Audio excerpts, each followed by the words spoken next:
Welcome to this tutorial video.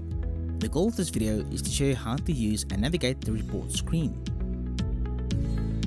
The report screen offers an overview of all generated reports, allowing you to create new reports and view existing ones. The reports showcased on this screen will consist of an age analysis report, data drill down report, and data statistics report.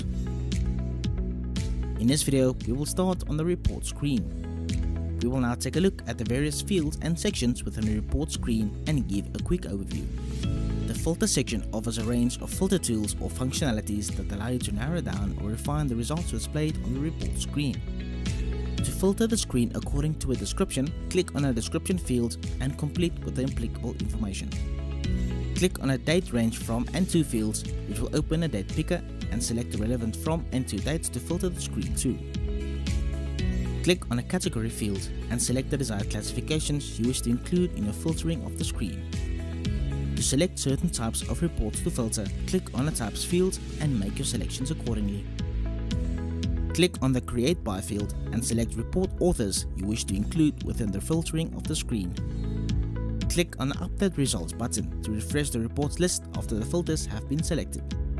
To clear all the filter fields and the information within it, click on the Reset button. Let's now go over the list screen buttons located at the top right of the list. Click on the Add New button to create a new report. Click on the Expand Widths button to auto-fit the column's width to the information within all columns. To reset the widths that were made, click on the Reset Widths button.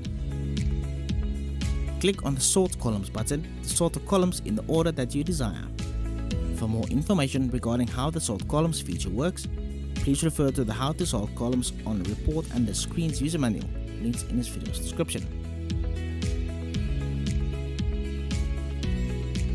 Click on the Choose Columns button to select the columns that will be displayed on the list.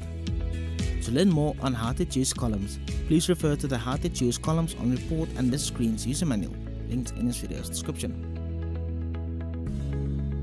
Click on the Default Layout drop-down menu to select the type of layout that will be used for the screen. All the information on the report screen is divided into columns to logically group related information together. There are several page options available at the bottom of the list screen. You will have the ability to either select a preferred page number, go to the previous page, or go to the next page. Lastly, click on the Items drop-down menu and select the total amount of lines you wish to display per page. To download the report as a PDF document to your local device, click on the Export to PDF button. Also, to download the report as a CSV file, click on the Export to CSV button.